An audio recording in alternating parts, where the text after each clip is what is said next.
the lag in the YouTube. Yeah. Oh, 1 second, 1 second.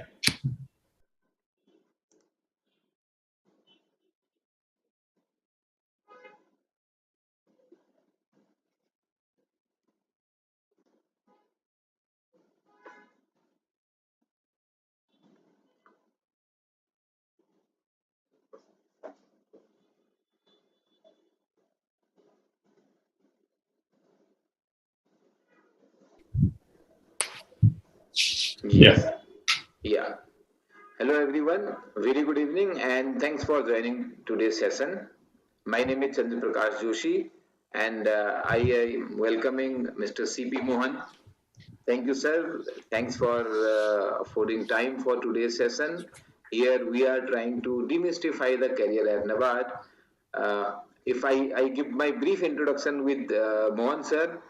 So I met him, I think about some 6 years back. That time I was working in Yes Bank and my boss introduced me to him, connecting CP with CP. So my name is CP Joshi and sir initially CP Mohan. So that is how we got connected. And that time sir was Chief General Manager heading Dehradun Office Uttarakhand Circle of NABARD. Sir had started his career with NABARD, and before that, Sir has worked with Amul. Sir is MBA from IRMA. He's an MBA in Rural Management, and then we came to know that we also share an alumni network because Sir has graduated from Pantnagar University, Govind Ballabh Pant University of Agriculture and Technology. He is an agriculture graduate. So I am also an agriculture graduate. So connecting the alumni network also. And sir has been working in the field of agriculture and rural finance. He has been consultant with global level organizations like IFC, AFO, and he is still working in the field of microfinance. He is an independent director in the board of Satya Microfinance, and he is a nominee director in the board of ISAP, Small Finance Bank. I think whatever you want to ask about rural finance, agriculture finance, we will not be able to find a seasoned professional more experienced than Mr. Mohan. I am really thankful to you for your time, sir. So I am inviting questions from student. But before that, I have also one or two things to ask from my side because I have faced these kind of questions when I joined RBI that why I have not joined NABARD. So people used to ask me, you are an agri grad, so why you have not joined NABARD, why RBI? Though my clear answer was I didn't get a NABARD job, so there was no option as such. But with you, there was an option. You were working with Amul, you were an IRMA graduate.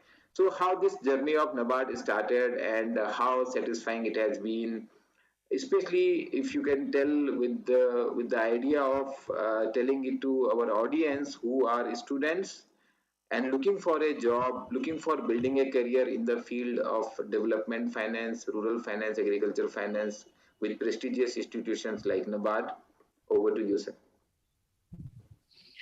Yeah. Thank you so much, CP. It's always a pleasure, privilege to be associated with you.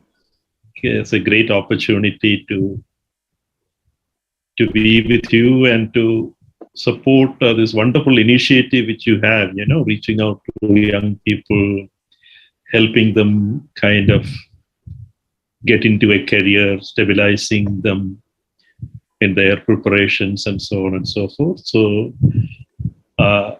first of all, to all of you, very good evening. And I can assure you that, if you associate with ixamBee, my experience is that it's a very rewarding experience for people to kind of take the offerings of ixamBee. Yeah, as far as my journey is concerned, I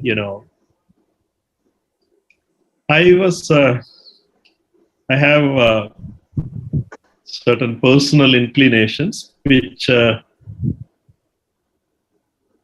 kind of, because of which I always wanted to be in India. I never wanted to leave India. I wanted to, and personally, this is the rural sector, poverty and the various intricacies of the socio-cultural dynamics, the socio-economic relationships, all of that in the rural sector is very important to me. So I was very, very lucky to have got a job, got a education at Pantnagar. It was in those days one of the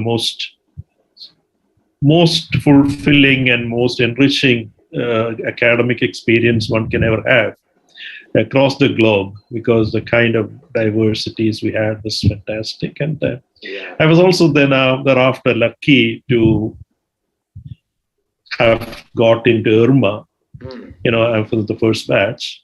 So all of it somehow or the other fitted into a mindset where I had certain inclinations. And I joined Amul as part of the placement. I actually joined the GCMMF. Those days, a fledgling company, a cooperative. We call it a cooperative corporate. Okay. So this is Gujarat Cooperative Milk Federation. Milk Marketing Federation, which is the federation of a large number of dairies, district unions they call it, of the milk unions, district milk unions. They are all federated. During my time, there were 6 primary members and 3 associate members. Yeah, there were through Baruch, Godhra and all, one more were associate members, and the larger dairies were the primary members. And then I had, it is partly serendipity, because I had joined and I had to kind of shift from purchase to sales because of certain personal things. And later on, I realized that sales is not something which I kind of enjoy, Yeah. I am not much of a salesman. Right. And then this opportunity, then NABARD reached out to IRMA for direct recruitment of IRMans, and we had a 3-year bond. Okay. In those days. Yeah. So Dr. Kurian, overall chairman, he said, I will not let the people within the bond to go away. Yes. And I won't let you recruit from the campus, but I will circulate. I will allow the institute to circulate your requirement to the people who have completed the 3 years. So 2 batches had completed 3 years. We had completed 4 years. Second batch had completed 3 years. So then some of us, when we got selected, and that is how I got into NABARD. So right, sir. So that was interesting, because most of your friends, your batchmates from IRMA, and you have a strong alumni connections in IRMA. Yes. So most of the people must be working in the corporate, and you came for NABARD. So now, after like more than 3 decades, how do you see the journey? And how you advise for the young generation of today, so they can compare, they can get a perspective. And you are in my all interactions with you, I realize you are very much aware about what is happening in the market outside, because as I said, your network in the market, in the corporate sector, and you being in the board of small finance bank, microfinance company, know all this. So what kind of guidance, what kind of comparison or suggestions you can give to a student? Yeah, see, look here, NABARD is a kind of a stable job, and it's a kind of a structured organization where you get into the organization. There are a series of methodologies by which you get, performance rated. There are opportunities for what's called promotions.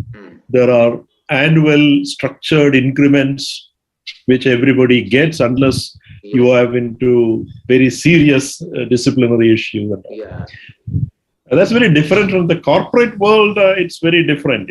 Corporate world, you can get a substantial amount of money and so on and so forth at some point.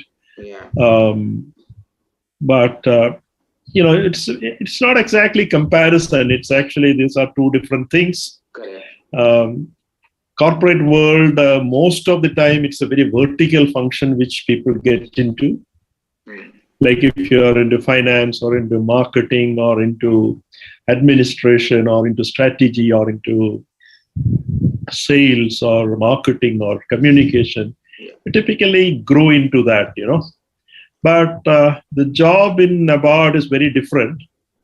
It is almost like an IAS job, where you actually take care of a district at one level, you take care of different departments at another level, travel across. The IAS actually don't travel as much as we do. They have a home posting, a state posting, and a central deputation. Yes. But we, like for example, I have traveled I have served in about 8 locations, and I have traveled every single state in this country. Of course, the states are getting splitted quite often. Yeah. So that is interesting point, because a similar question has come from Anshu. So he's asking that what about the place of posting? So is there any consideration for home posting or home state? And you mentioned about posting in the districts. So in my interaction with some of the NABARD officials, they being the DDM, so they told about their own challenges in managing the work done in the districts, and also the sense of achievement, because they have been doing something very significant in the field, not only just making some policy document sitting somewhere in Mumbai. So you can maybe elaborate little, and also addressing this question about the posting, home posting transfers in NABARD. Yeah. You are always posted at your home. If you understand what I mean. Yeah. If you are meaning that you are a domicile of a particular place, correct, and if you expect that you will be posted at that place forever, it will not happen. We did have at some points an experiment called the non-transferable staff.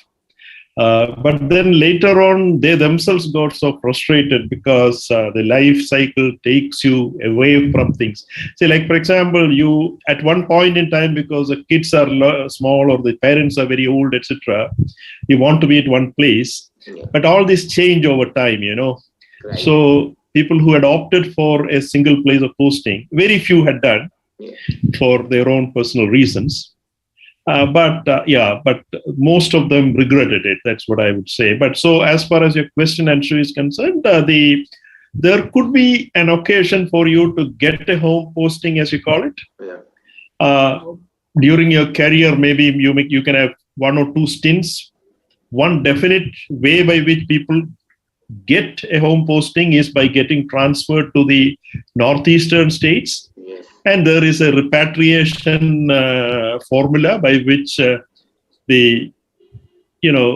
those officers in grades A, B, and C are given an option to get back to their place of choice, first or second place of choice. Of course, depending on availability of vacancies and positions available. But there is no guarantee, frankly speaking. Even your first posting typically may not be in your home posting. Correct. Yeah. So if I can add my experience here, because as you said in the beginning, that the learning which happens in different places, and every place is our home. I also got my first posting in Hyderabad. I am a North Indian and Hindi speaking person. So I got my posting in Hyderabad, my first posting in RBI. And I felt so good about it. At the time of posting itself, I was really very excited that I am going to be in a place where the food is different. Hyderabad Hindi is not a problem, and that is the reason I could not pick up Telugu, except few words which I know. But otherwise, my experience of like enjoying eating idli and uttapam for even weeks and weeks when I am in that inspection job, going to small districts, I could actually learn so many things, and the experience of living in South India. Otherwise, for most of the North Indian, Telugu, Tamil, Kannada, Malayalam, all is same. So, in fact, today I can make a lot of difference, even by the accent of the people. Maybe I probably differentiate that. So I learned a lot about the culture, and it has been a really very very fulfilling experience for me and also my family, because being in different state, we learn a lot. So Very true. good Very that you true. are adding this perspective. Anshu is also asking about the job profile of Grade A officer in NABARD, because nowadays the recruitment is happening at Grade A level, and some questions are coming about when the notification will come. So I know that we don't have any answer to this, but about the job profile of Grade A officers and what kind of promotions and career prospects are there. Yeah, grade A is actually a base level position. Yeah. The pay is definitely very good. The Yes. pay is something what is called the A plus grade among banks, which the RBI, NABARD, and a few other institutions like CGM, all of them get. So you have excellent pay, you have excellent perks. A lot of things come when you are an officer of the bank of NABARD. As far as the profile is concerned, it's as I said, it's a officer-oriented organization. There are very few people at the clerical level below the A grade. We have a few very necessary staff called the development associates, assistants. Other than that, there are hardly anybody. You don't get a steno, you don't get a typist to do your work and stuff like that. Yeah. So it is basically what is called the originating job. So files get originated from you, applications will come to the grade A officer. So NABARD, if you look at the job profile of NABARD, what NABARD does, we have many functions. We have the functions of supervision of banks, the rural banks, rural cooperatives, and the regional rural banks. We have development function where a lot of projects come from NGOs, from trusts, and various foundations, etc., who are doing a lot of, or civil society organizations. So these primary level processing of those projects take place. We also have people posted to finance, the accounts department, the finance department, the administration department. So right from, and that is one part of it. The second part of it is there is always a rotation of job for all officers as in NABARD. So for 1 or 2 years, you will be posted to, say, a desk on the development sector. You may thereafter be posted to an admin job. Thereafter, you will be posted to the finance job, or the states projects division, which is to deal with the infrastructure funding to the government, and so on and so forth. So these are different types of job. You become a holistic person on one side, but that is how the organization actually works. Yeah. Correct. So Ravinder is asking a question that in recruitment, especially, I think it will come to the interview, what type of qualities NABARD is looking for in a candidate? And I am merging another question by Raghav in that. So he said that he is a mechanical engineer. Can he join NABARD? Yeah, anybody can join NABARD. So I will take the second question first. Yeah. All of you young people, you should understand that education is not about subjects.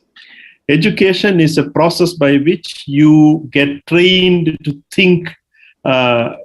Thinking itself is a difficult process. The process, something which comes suddenly at the top of your mind, is not thinking. Thinking is a process-oriented thing, and education trains you to get into the process of thinking. Number one. Number two, it makes you a person of science, a person of logic, a person of knowledge. Yeah. as an educated individual, whether you learn mechanical engineering or economics or English language, whatever, you get to understand what you read. You get to know things. You get to seek out things. You know what to look for where. And when you see that, you are able to assimilate it. So education per se is a very, very broad seasoning of the individual into a very creative, very holistic individual, from a raw individual to a very seasoned, very molded individual. So that is how you should see education. So anybody who has got education will suit a job which requires thinking, which requires application of your skills, your understanding, all of that. And it is not that somebody who has done economics is going to keep on writing some economic theory there. No, but no, it's not that. So it is very this one. The other thing was about what they are looking for in a candidate. See, essentially, when you come to there are three phases. One is the aptitude phase. So aptitude is a lot to do with your mental abilities. Your ability to think differently. Understand creativity. Understand numbers, logic, connections, interrelationships, and a lot of those things. So that is one part of the. So there, your aptitudinally, you have a certain capability to look at logic, to understand interrelationships, understand different connectivities between ideas, and so on and so forth. Then in the phase 2, you are already getting tested for your knowledge. There is a very detailed syllabus you can prepare. I can tell you across this country, our country, most of the competitive exams are shaped or designed around the UPSC module. So even your entrance exams, frankly speaking, even the IIT, IIM, all of those entrance exams, if you look at the core of it, it's all around this, aptitude, knowledge, person. This is how it is designed. So having tested your knowledge, and once you get through, then you are in the interview, you are actually subjected to your suitability in the organization. People look for your personality, your ability to understand your questions, your ability to come out with rational, meaningful responses to questions that are posed before you. Your ability to show that you are a balanced individual. You do not get into arguments that, argumentative, highly argumentative people. And arguments are useful at some point in time, but you have to be a balanced individual. And they will also try to look at your biases, because as an officer of a national organization, you are expected to serve every citizen. So if you have very strong biases, which people can get a feeling that this will impair your judgment at some point, then that is a big negative. So prejudices, biases, because you are supposed to serve all classes of people, all segments of people, all regions, or everything, across the country.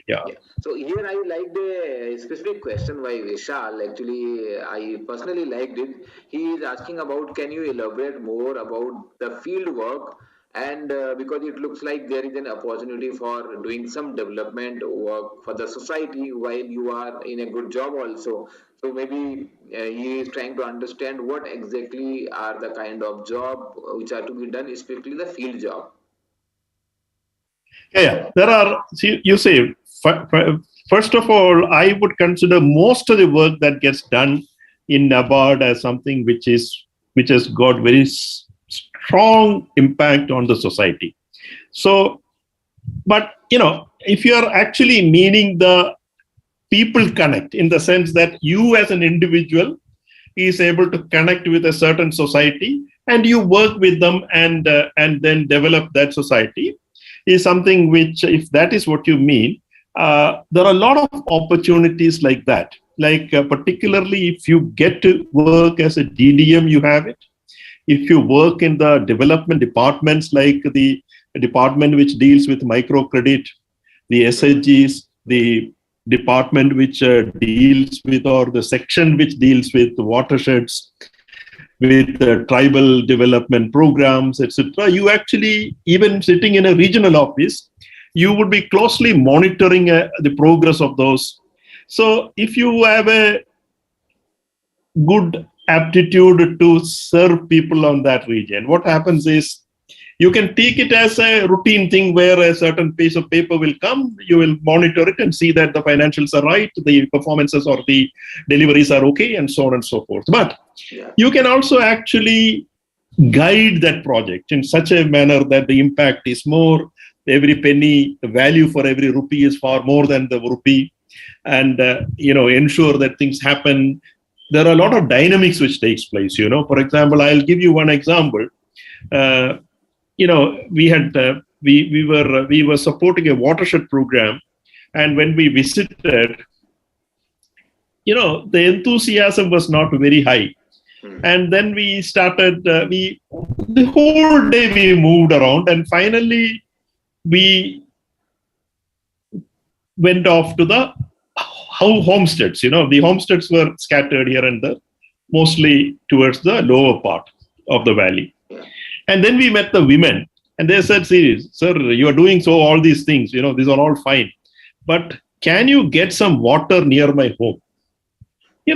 So then we suddenly realized that if we, then what we did was we put a lot of, from the upper regions, we made some small ditches, water collection centers, took out some, placed some tubes for gravity flow of water, and constructed, found some money by managing here and there within the project, a tank, a cement tank, and then drew some water out of it to the homesteads all around. So the women basically got water very close to their kitchen or their house. And I tell you, this took us hardly any time.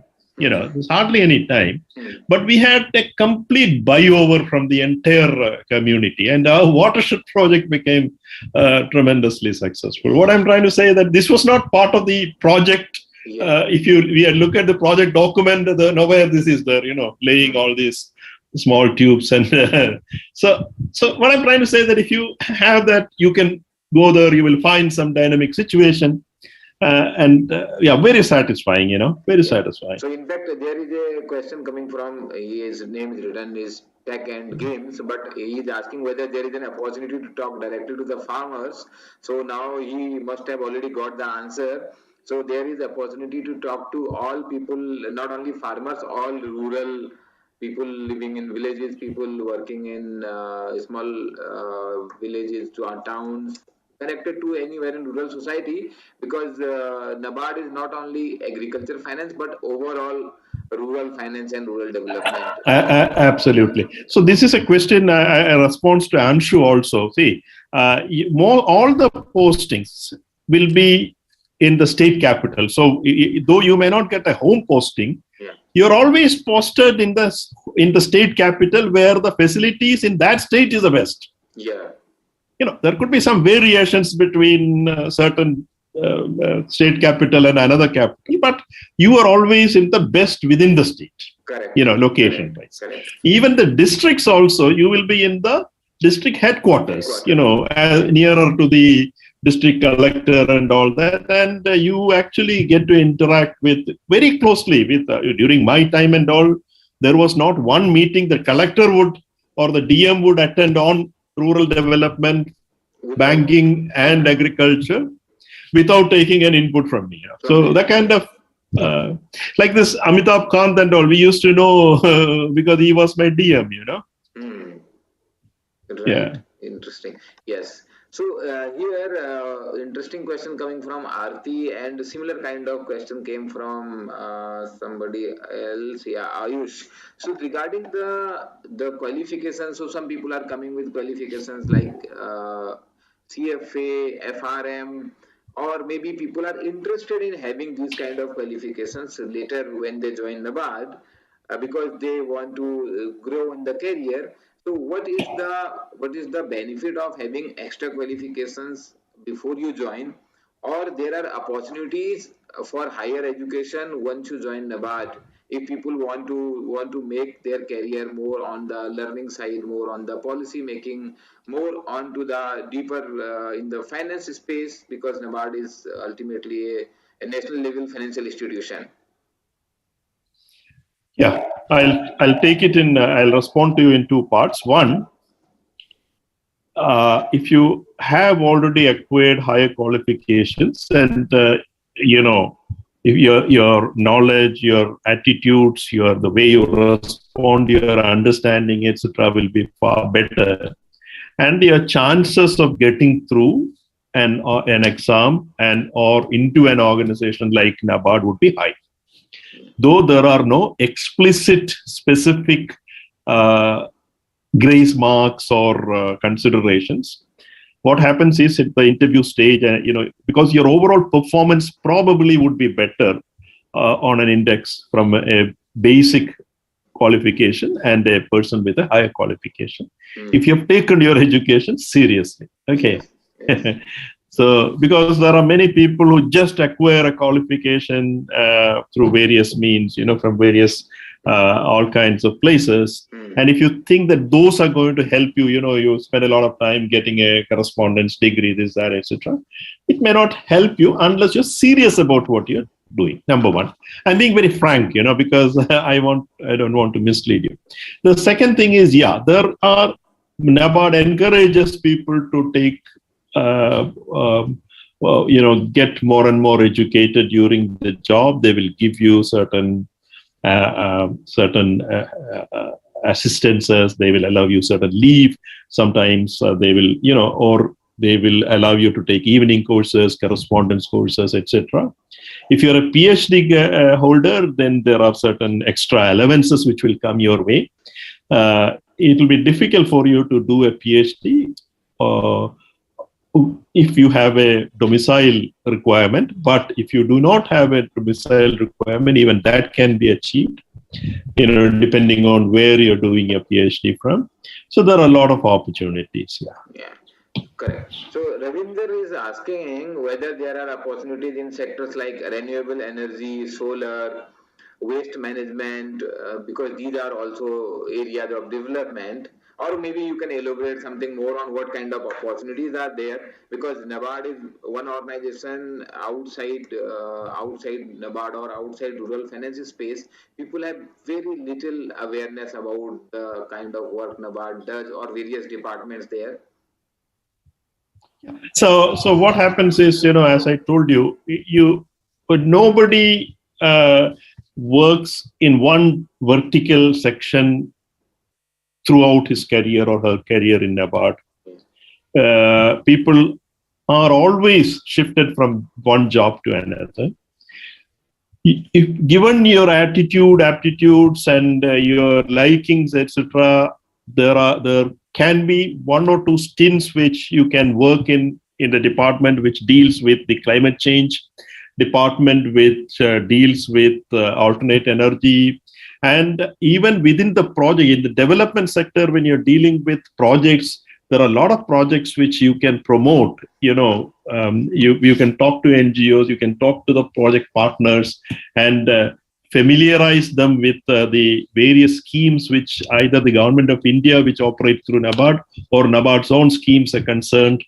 You can influence the RIDF, the Rural Infrastructure Development Fund investments. You can influence the state government to take up alternate energy, renewable energy, good clean energy, and all of that kind of stuff. So there are a lot of opportunities you can do.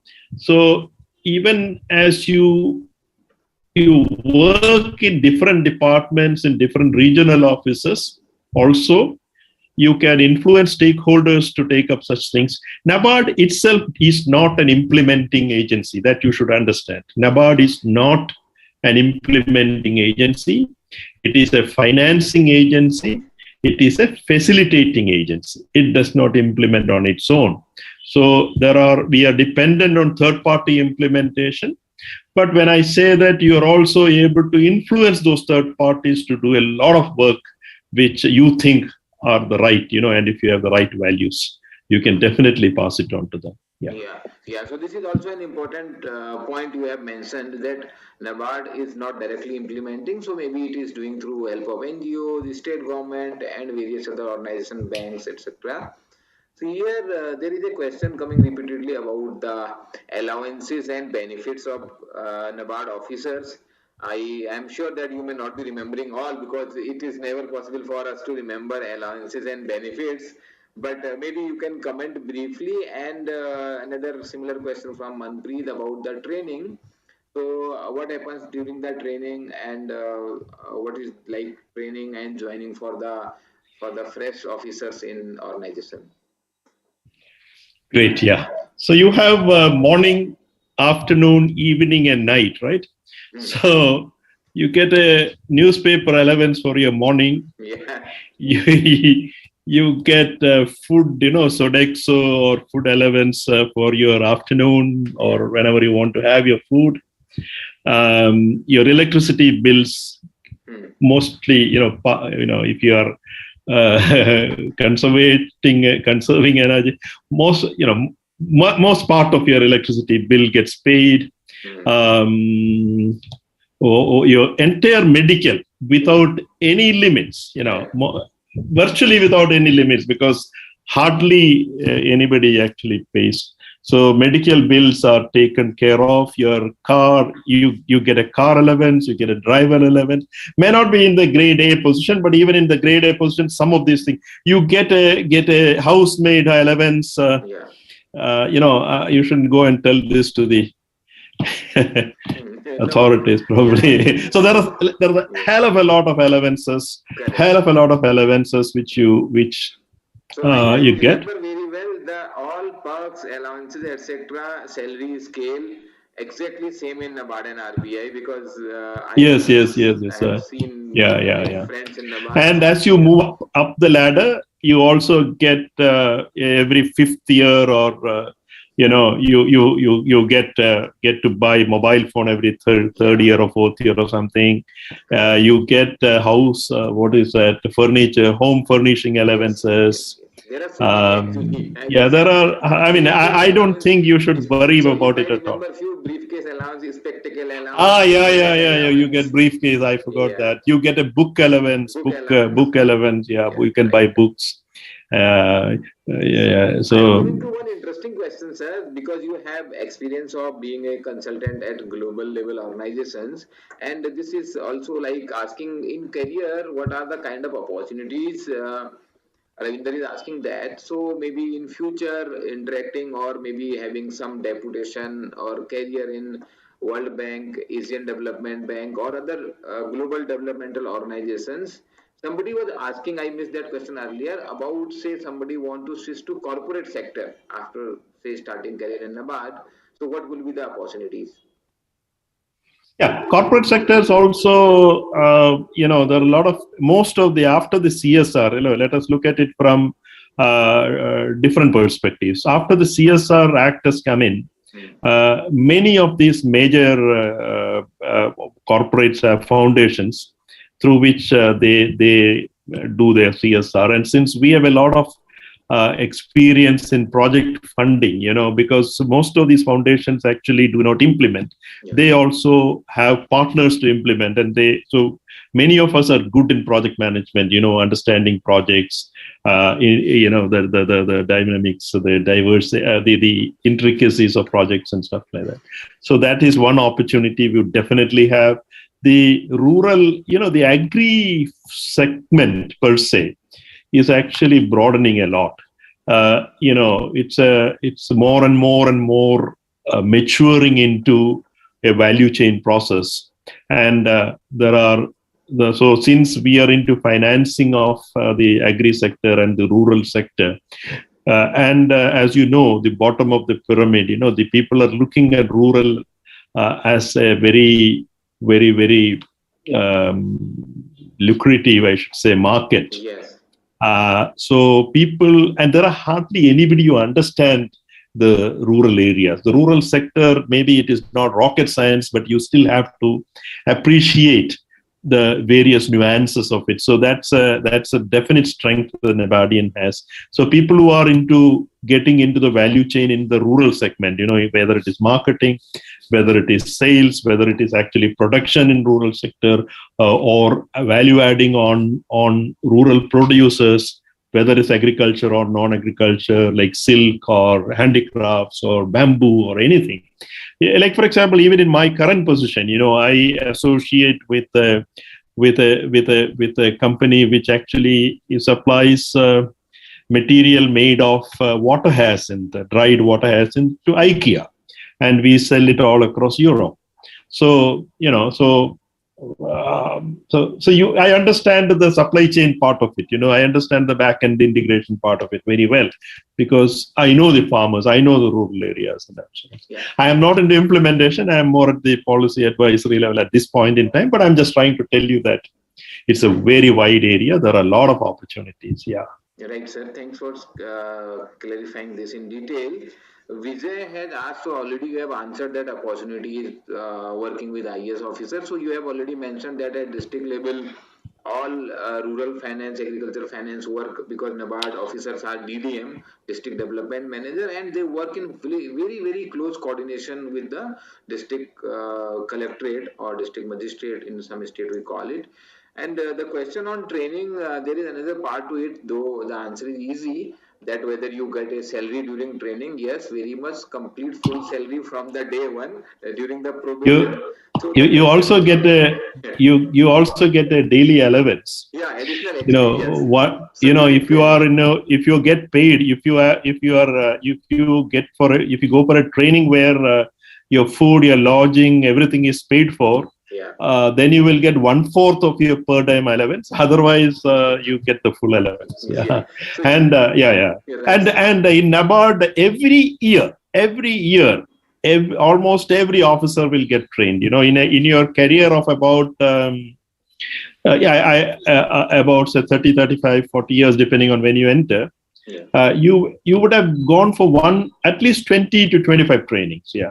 Yes. So here actually, I feel the question must be about the probation, the training at the time of probation. Oh, okay. I'm sorry, I missed it. So how long is the training? The question is also how long is the training, and what is the experience in training if you have? Probation is 2 years. No, probation I think.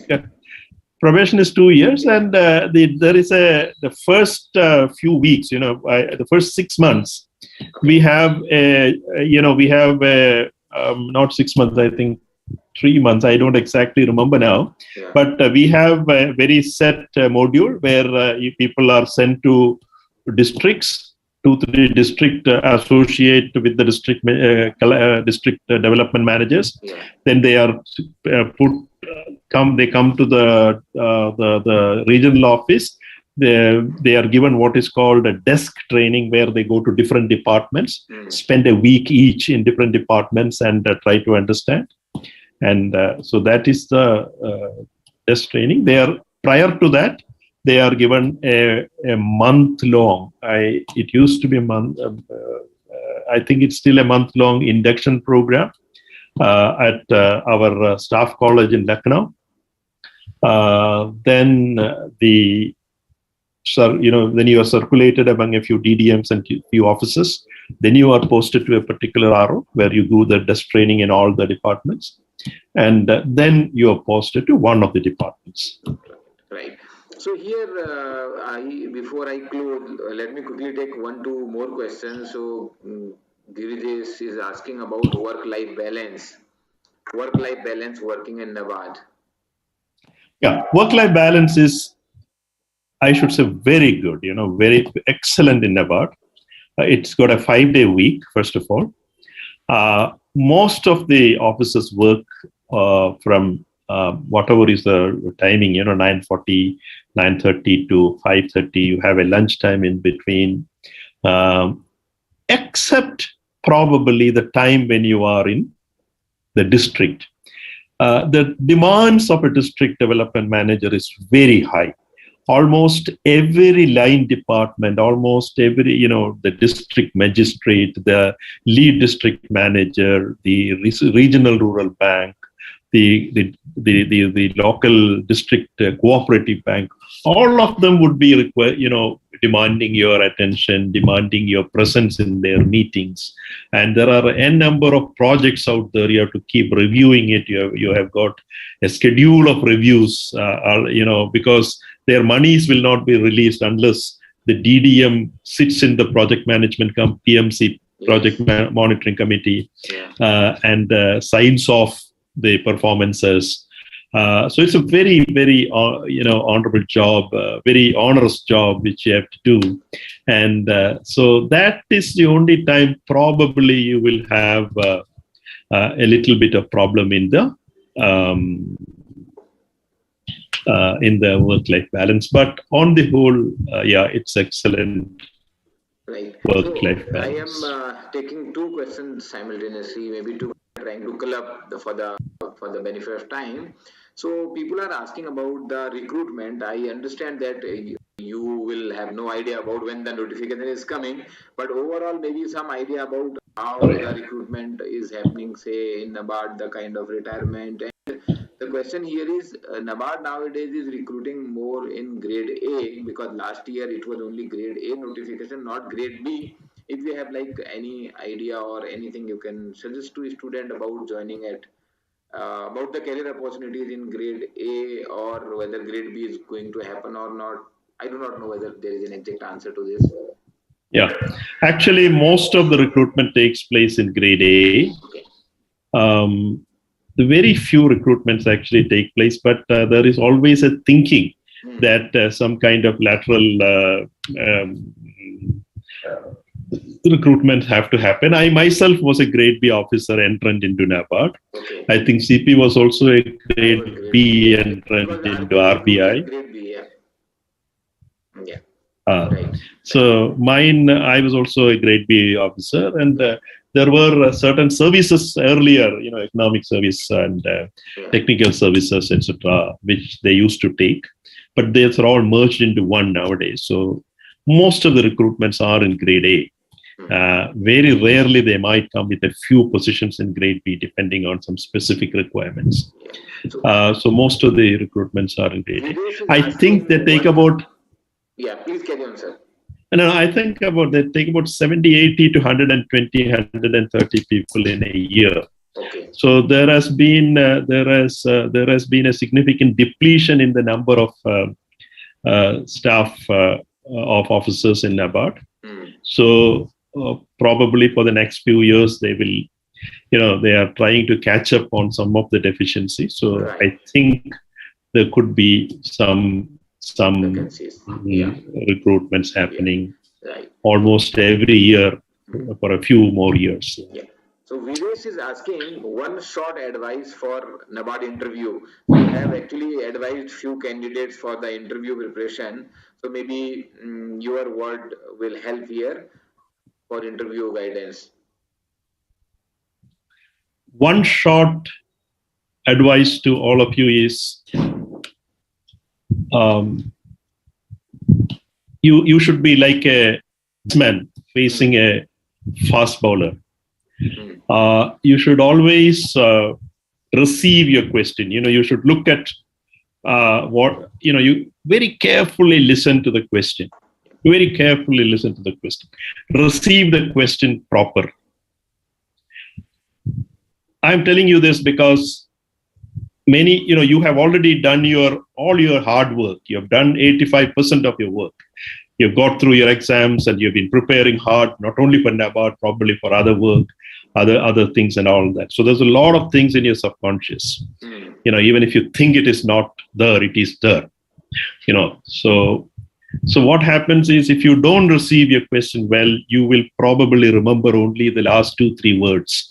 and then try to find a response. That maybe it's a longish question. It may be 2 or 3 sentences which the interviewer have asked, and one of that sentence, there might be something which you know and you can respond. So it is not necessary that there is a latitude available. Receive your question just as a batsman will receive. Then you process your question. In the split second, the batsman is processing whether the ball has landed on the leg side or the off side, whether it is cutting in or it is spinning away or spinning in, or and is also assessing in that split second, is also assessing whether there is a fielder here, there, and whether he should loft it, whether he should glide it, whether he should find a gap, and so on. So I am particularly taking the batter's example because to make you understand that all of this is possible in split seconds, in 2-3 seconds. Yeah. So receive your question, process your question, then respond to your question. So see how the bowler's arm is moving, where the seam is, all that in the reception side, where you should position yourself, where you back into the crease or where forward, whatever. And then you process it, whether I should do this, that. So similarly, receive your question in full, take a breath, 1, 2, 3, 4, 5 seconds, process it, and say, suddenly, I know that part. I will, because if you are able to string your answers along questions, one response, then based on that, they ask you something else, you string it along like that, you would have done your thing. See, interview is about managing your 25 minutes. Many people ask me what I should read. It's not about what you read. It is how you perform in an interview. And it is a perform as if it is a performance in a drama act. They will look for your personality, your ability to think through things, your ability to respond cohesively, the way you answer, that you are confident, you're very clear, there is clarity of your responses, and so on and so forth. You need to know, of course. Yeah. And what you need to know are 3, again, can be segmented into 4 things. 1 is about the institution itself, whether it is NABARD or anywhere. Wherever you go, they would expect you to know something about that institution. Yeah. Second is the sector in which that institution is involved with. The third is the current affairs, the general knowledge about that day's newspaper, something which has come out in the Supreme Court or from the government or internationally, depending on where you are. In NABARD, it will be rural sector, it will be about agriculture department, it will be about infrastructure, rural infrastructure, or it could be about RBI on cooperative bank, something or the other. And the 4th segment, the 4th quarter, is about you and your CV, your biodata. Whatever you put into that biodata, be very careful, because people might ask you write something for the heck of it. And like, for example, you say that you like Western music, and they might end up asking you all kinds of questions on Western music, and whether it is jazz or whether it is rap or whether it is this, do you understand this and that? So be careful what you write up there. Yeah. Yes, sir. So actually, I have exceeded my expectation of the time, because you have explained it so well, and I was getting so many questions from the student. So maybe last question, but in my last question, there are 2 questions. One is easy quick to answer. Can grade B officer get a DDM posting at grade B? So can one get a DDM posting? Second one is about the preference for candidate having work experience. Is there anything like that in the NABARD selection? The first part of it, yeah. Typically, the DDM post officially is earmarked for grade C officers. Okay. But since we have a dearth of officers in grade C, grade B officers on certain selection criteria, that's all internal selection criteria, they would, because you have annual performance, they would be rating you on multiple parameters. Based on that and your education, if you're a professional, if you are below 40 years of age and so on and so forth, there are various criteria based on which even a pretty senior grade A officer or a grade B officer or a grade C officer can get posted. Beyond that, people are generally not posted. We have something called the PMUs, project management units, where we have a lot of high value projects running, too many watershed, too many tribal development, too many general other projects. There are a couple of places we have posted, NABARD has posted DGM level officers to take care of the major assets. Right. Yeah. Yeah. So the last one is, any preference for candidate having work experience or from agriculture background in the selection process? Yeah. So when if it is mentioned that an experience is required, for example, there may be certain. Now, what they have done is, to give you an internal secret. At one point in time, most of the people who were getting through the aptitude test and the written test were engineers. And since NABARD wanted a lot of people with different, it is a very diverse organization dealing with extreme diversity. We deal with the entirety of diversity of our nation in terms of regions, sectors, and rural is not agriculture. Agriculture itself is very diverse. So what they have done is they have actually asked for specialized qualifications.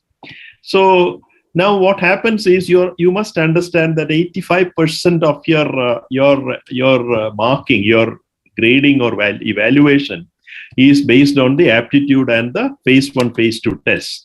There is no way anybody can give you any marks for your experience and so on that, So experience can only be a limiting as far as if there is a definite necessity for experience, you need to have that experience. But otherwise, in my view, most of the time, it may not be of much value. You're not going to get any grace marks with it. But if you perform well because